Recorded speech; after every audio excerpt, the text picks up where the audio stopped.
e Londres. Vamos falar um pouquinho mais sobre essa relação depois da vinheta.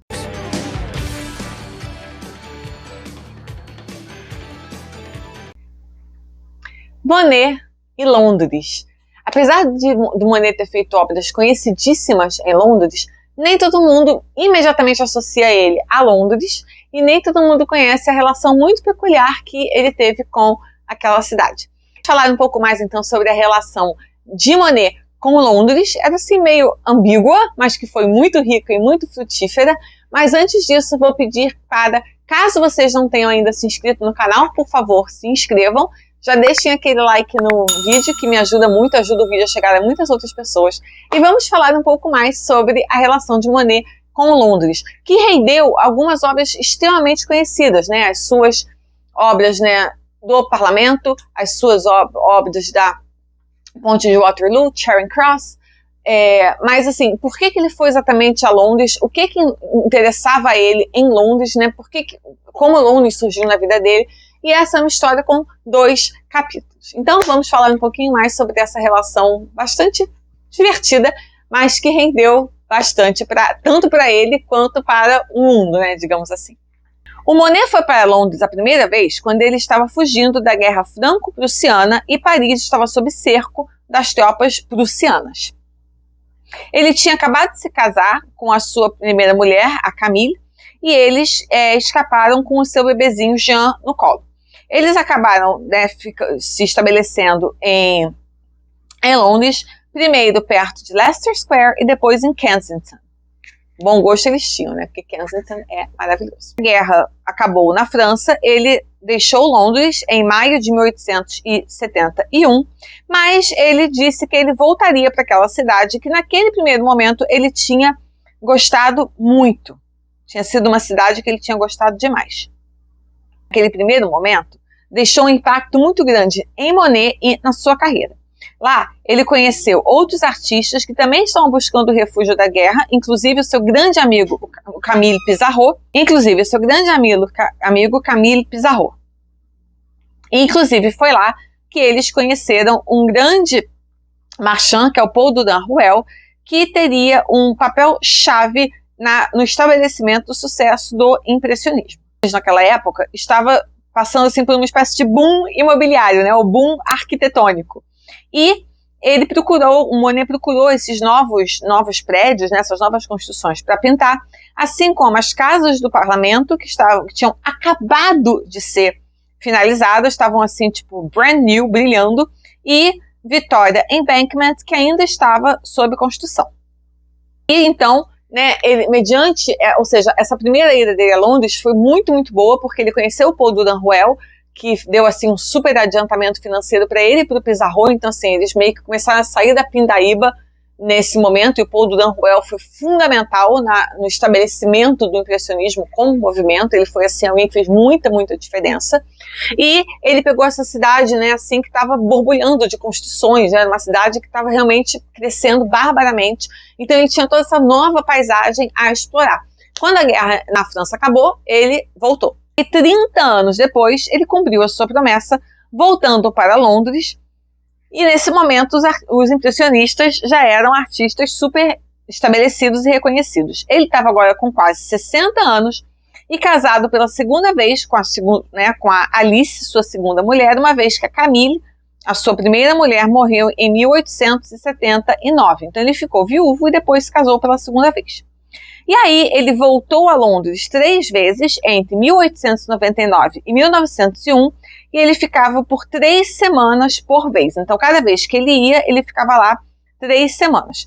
E ele frequentemente ficava no Hotel Savoy, onde ele pintava do seu quarto, que era ou no 5º ou no 6º andar. Na sua janela no Savoy, ele conseguia ver a ponte de Waterloo e o recém-industrializado South Bank. E olhando para o outro lado, ele via a ponte de Charing Cross. E enquanto ele estava lá, ele escrevia para a sua mulher, para Alice, e ele dizia que ele não apenas, né, as cartas mostram que ele estava não apenas fascinado, mas também frustrado, não apenas porque a luz mudava o tempo todo, mas também pelo famosíssimo fog, né, pela neblina londrina, e também pela poluição, que acabavam deixando, muitas vezes, a vista difícil e acabavam, né, impedindo, digamos assim, né, atrapalhando as cores da natureza, né, de aparecer. A gente tem que lembrar que Londres foi, né, o berço, a Inglaterra, no caso, na verdade, foi o berço da Revolução Industrial, né? A Revolução Industrial começou ali, foi ali que tudo começou. Então, as primeiras fábricas em grande escala surgiram ali, né? Era ali que a gente, né, que você tinha aquelas pessoas que trabalhavam 16, 17, aquelas histórias, né, 18 horas por dia em pé ali e tal. E com isso, Londres, na época, era a cidade mais poluída do mundo ocidental, porque ela era a mais industrializada. Então, essa poluição, evidentemente, né, fazia aquela nuvem de poluição sobre a cidade, que tornava a visão bastante comprometida, né? Porque você tinha, né, aquela poluição assim, meio que por cima da cidade. E se a gente lembrar do que Londres já tem o fog, né, a neblina, e é um lugar extremamente úmido, então você pensa que a poluição chega ali, encontra essa umidade, encontra essa neblina, a visibilidade ficava muito, muito baixa às vezes. E a gente tem que lembrar também que a Inglaterra é um país muito, muito ao norte. Então, assim, né, dependendo da época do ano, os dias são extremamente curtos, né? Você tem pouquíssimas horas de sol por dia e, né, não estou dizendo que não tem dias de sol lindíssimos em Londres, tem, mas a maioria dos dias do ano é nublada, né? Não é um lugar conhecido por ser um lugar muito solar, né? Não é Lisboa, não é o Rio de Janeiro, então assim, né, não é um lugar, né, de Barcelona, né, de uma luminosidade maravilhosa. É um lugar de luminosidade baixa, né? É um lugar, de novo, tem dias lindos de sol, maravilhosos, incríveis? Tem, mas, na média, é um lugar de visibilidade baixa, especialmente no outono e no inverno, que os dias são muito curtos. E para alguém que estava interessado como ele em luz, em atmosfera, em cor, em luminosidade, nos efeitos da luz natural, você imagina o quão frustrante poderia ser ter dias que a luminosidade era baixíssima. Então, é sabido que às vezes ele saía do quarto do hotel dizendo: nessa porcaria desse lugar não tem sol, não tem luz, não dá pra ver nada, não tem nada pra ver aqui, não tinha o que olhar, porque às vezes era tanta névoa, era tanta neblina, que ele reclamava: eu não tenho o que pintar porque eu não tenho o que olhar, que eu só vejo a nébula. Por outro lado, ele dizia que Londres sem fog não seria tão linda, porque ela, né, não teria aquela atmosfera, né, às vezes ela é até meio sobrenatural, assim, né, muito romântica, tem um quê meio gótico, assim, então que não teria aquela atmosfera tão peculiar. E, de novo, os efeitos de luz e de sombra, né, e atmosféricos não seriam tão únicos, né, tão particulares em Londres, sem a sua neblina, sem o seu fog constante. E você adiciona tudo isso, né, a umidade, por ser um lugar extremamente úmido, e com a poluição que lá, naquela época, era uma marca mesmo da cidade. E até a poluição deixou ele interessado, né? Porque, claro, é uma coisa que interfere na atmosfera, interfere na visibilidade, interfere na luminosidade. Então, evidentemente, a própria poluição não deixou de ser um elemento de curiosidade, de investigação estética para ele. O Monet acabou fazendo uma exposição na Galeria do Paul Duran-Ruel de 37 das suas obras, né, olhando de vista para o Tamisa, né, digamos assim, incluindo as suas pinturas da ponte de Charing Cross, num fog, né, assim, rosa e azul, né, azulado e rosado, digamos assim. E essa sua primeira exibição com Londres como tema foi um enorme sucesso, e alguns desses trabalhos foram vendidos pelo dobro do que o Paul Duran-Ruel tinha pago ao Monet. No total, o Monet fez mais de uma centena, né, mais de 100 telas, tendo Londres como tema, muitas das quais podem, né, ser vistas até hoje. Estão aí em vários museus aí espalhados pelo mundo, algumas inclusive em Londres, na National Gallery. A maioria dessas obras, dessas muitas obras que ele fez sobre Londres, foram feitas na segunda vez. Na primeira vez que ele esteve lá como refugiado da guerra, ele não produziu tanto, né? Porque foi um período difícil, eles estavam lá como refugiados, eles chegaram lá sem conhecer, quer dizer, fugindo da guerra, eles não conheciam muitas pessoas quando eles chegaram, né? Eles estavam muito sem dinheiro, ele, a sua mulher e o bebê. Então, ele pintou menos, né? Uma das que ele pintou nessa primeira vez foi a The Thames Under Westminster, que é uma dessas que eu disse na National Gallery, que oferece essa vista meio enevoada das casas do parlamento, que, como eu disse na época, eram novinhas, e com vários barcos a vapor movimentados no rio ao redor da ponte Westminster. A maioria das suas obras foram pintadas, né, nessas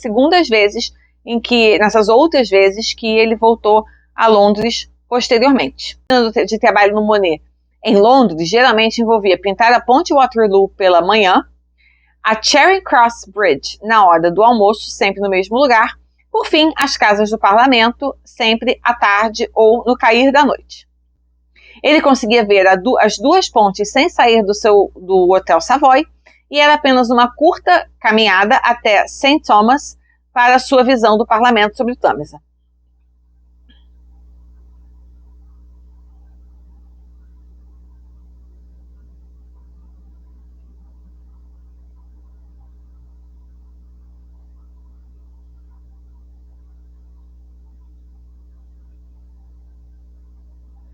E uma outra coisa que ele dizia também é que o tempo, o English weather, né? O tempo em inglês é conhecido por ser um pouco imprevisível, né? Pode abrir um sol maravilhoso, começar a chover, depois ficar nublado, e abre sol maravilhoso e fecha de novo.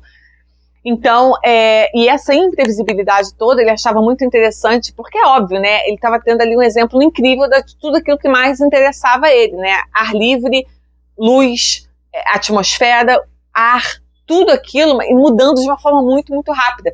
E ele dizia, é um desafio incrível, né? Assim, é um material de trabalho para um pintor, é um desafio inenarrável. E parece que chegou a ter dias que ele mesmo dizia que era impossível produzir, porque o tempo mudava tanto, de uma maneira tão rápida, que nem ele conseguia acompanhar as mudanças tão bruscas de variação de tempo, que em certos momentos, né, ele pegou com a instabilidade do tempo inglês. Claro que nada disso foi, né, impeditivo para ele fazer alguns dos seus mais maravilhosos trabalhos, são realmente incríveis, são alguns dos meus favoritos, e que só mostra, né, mais essa faceta dele mediante o desafio e a sua capacidade como realizador de enfrentar essas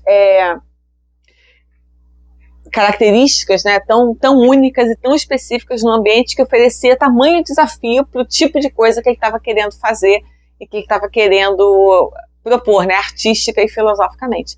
Espero que vocês tenham também gostado desse vídeo e, mais uma vez, peço para deixarem o like, caso não tenham se inscrito no canal, para se inscreverem, e vejo vocês no próximo vídeo. Tchau!